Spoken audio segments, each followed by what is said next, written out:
كل سنة وانتم طيبين. هنعمل النهاردة ان شاء الله البيتي فور بالسمنة.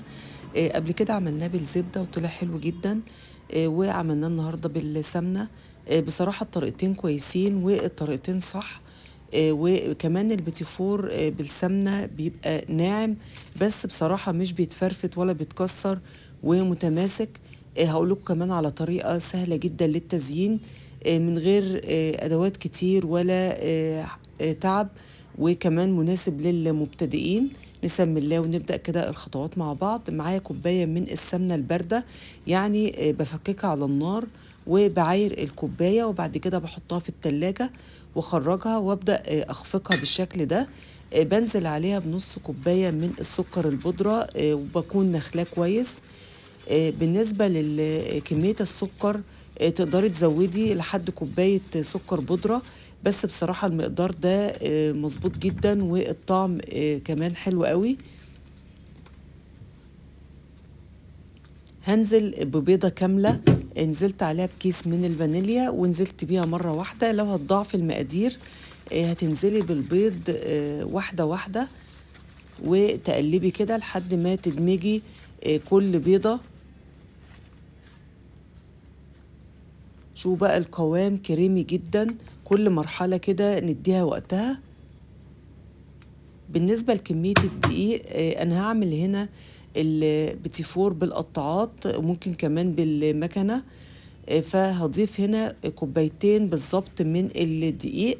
لو هتعمليه بالكيس بتضيفي كوباية ونص بس، ويفضل بصراحة ان احنا نضيف الدقيق بالتدريج.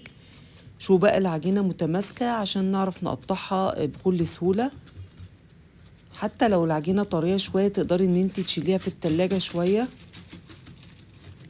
بعد كده اقسمها لجزئين وهبدأ افرد الجزء الاول. اي قطاعات عندك تقدري تطلعيها. انا عملت هنا قطاعات مدورة. تقدري حتى تستخدمي اي حاجة موجودة عندك في البيت في تشكيل البيتي فور.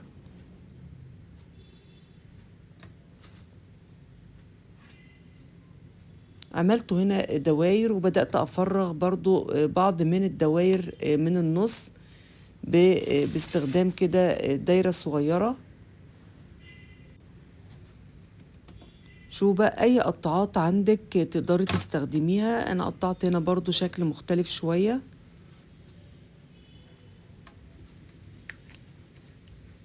شوفوا العجينة لما تكون متماسكة بتقدري تخرجيها بكل سهولة. بالظبط سمك العجينة حوالي نص سنتي كده.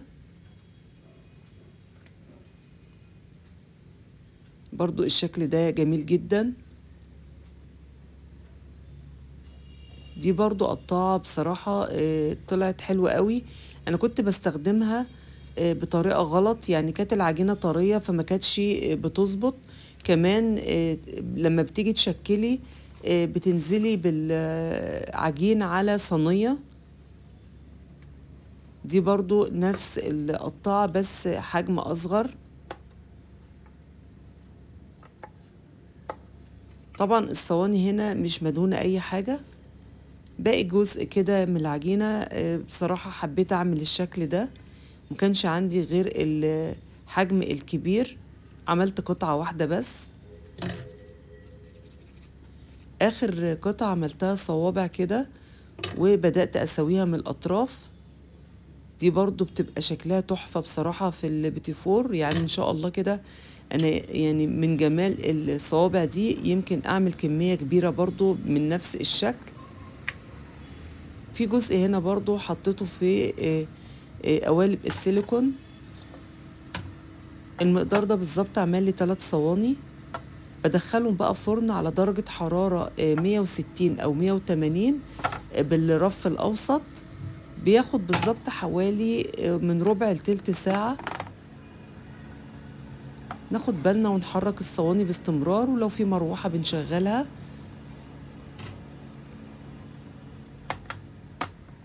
شو بقى التسوية جميلة جدا من فوق ومن تحت، اللون ذهبي.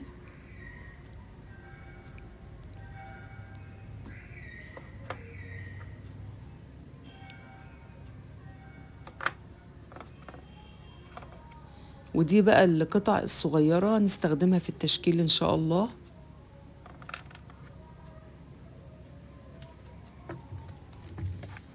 زي ما احنا شايفين البيتي فور يعني متماسك، مش دايب بزيادة، وناعم جدا بصراحة.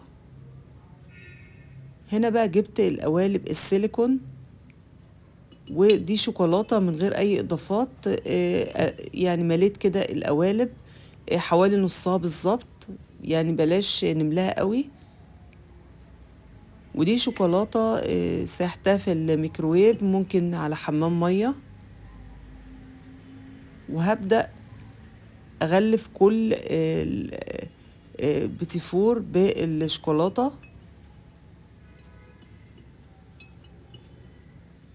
بصراحة أنا عملت الكمية كلها تقريبا.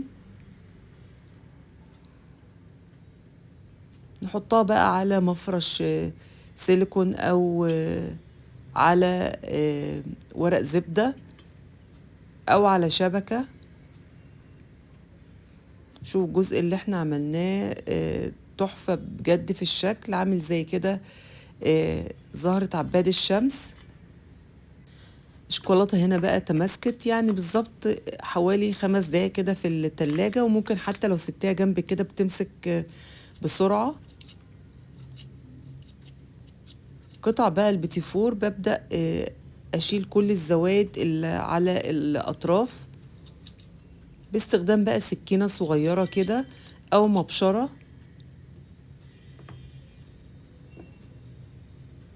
اللي عجبني قوي بصراحة في البيتي فور الصوابع، طعمها حلو قوي.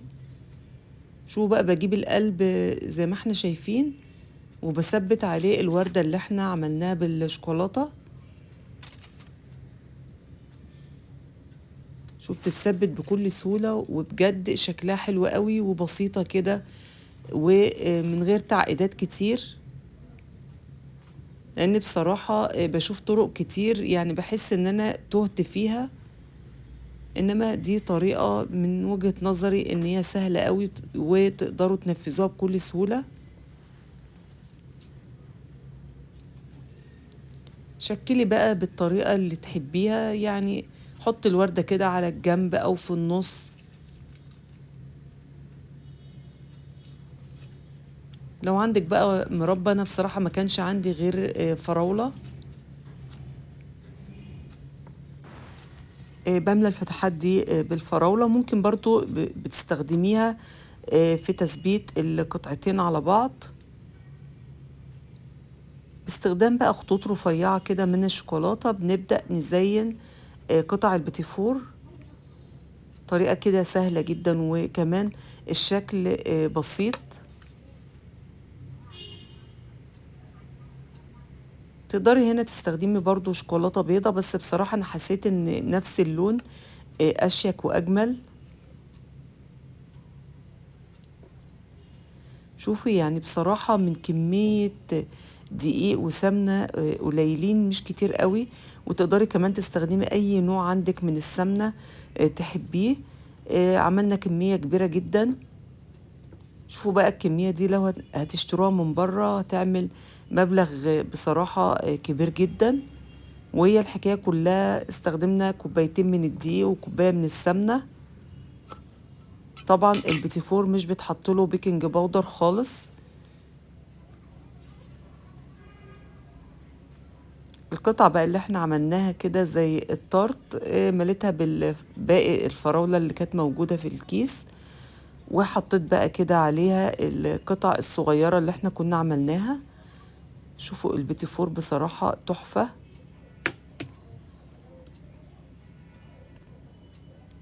تقدري بقى تقدميه كده في العيد، بصراحة جميل جدا.